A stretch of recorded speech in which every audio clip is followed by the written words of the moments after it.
Over the course of the first chapter of the Yoga Sutras, the practitioner is asked to undertake a rigorous internal climb.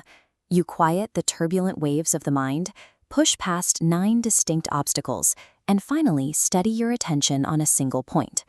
But even in states of deep meditative absorption, a barrier remains. The yogi is still filtering the experience through the machinery of the intellect. They are still relying on language, clinging to memory, and using analytical thought to make sense of what they see. Patanjali addresses this limitation directly in Sutra 1.49. He states that seeking ultimate truth through testimony, even the testimony of sacred scriptures or the accounts of enlightened teachers, is inherently limited. Words are merely representations of reality, not reality itself. The sutra also points out that our own logic is equally flawed. Inference, what the commentary calls anumana, can only process generalities. It groups things by shared properties, but it cannot capture the direct, unmediated essence of a specific object. Reading about absolute truth or reasoning your way toward it will only take you so far. To actually realize it, the practitioner has to step outside the entire framework of human knowledge and leave the tools of epistemology behind. This brings us to Sutra 1.47, which explores what happens when the intellect is finally disarmed. The yogi drops the urge to categorize, label, or analyze the object of focus.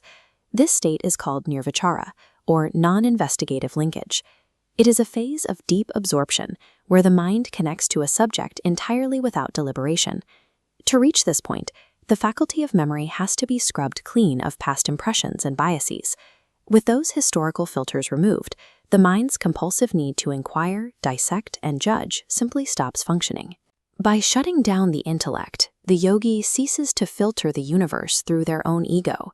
The mind is rendered so still and clear, acting as a flawless mirror, perfectly reflecting the reality of whatever it rests upon.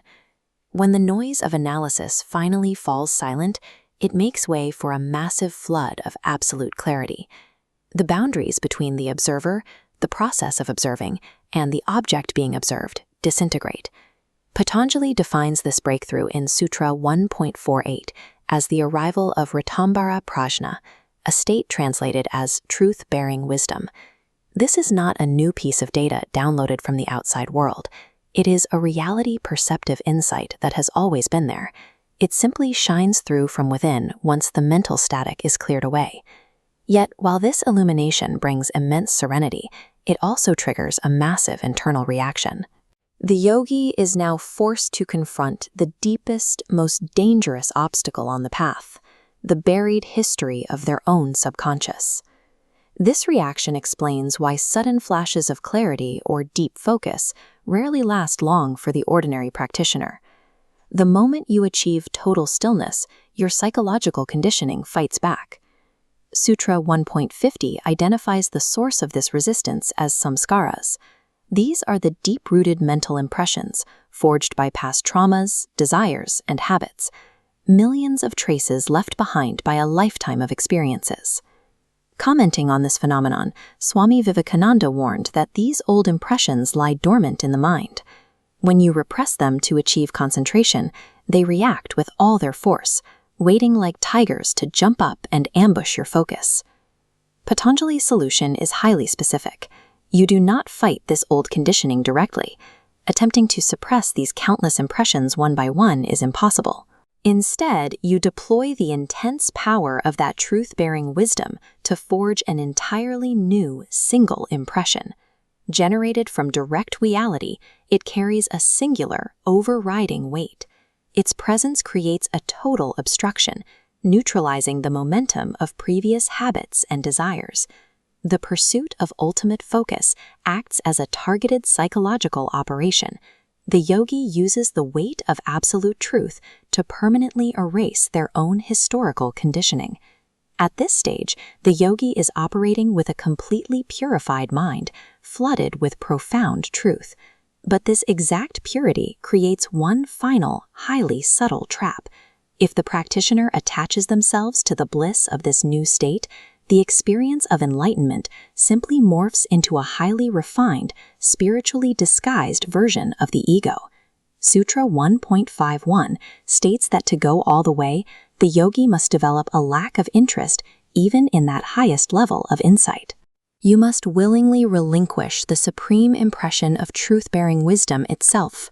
This act of total relinquishment leads to the final destination of Chapter 1, Nirbija Samadhi, or seedless liberation. By removing the very last trace of attachment, the root cause of individuality is eradicated, and all mental activity completely ceases.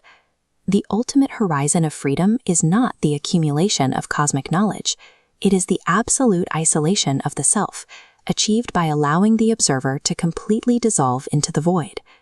The Samadhi Pada follows a progression from basic mental discipline to the total dissolution of the individual ego. It defines the point where human consciousness meets its own absolute limits. But since the destination requires the total dissolution of the mind, a deeply practical question remains. How does a flawed, ordinary human being actually begin this seemingly impossible ascent? Chapter 2 moves from these abstract heights into the mechanics of daily practice, exploring Kriya Yoga, the root causes of suffering, and the systematic requirements of the 8 limbs.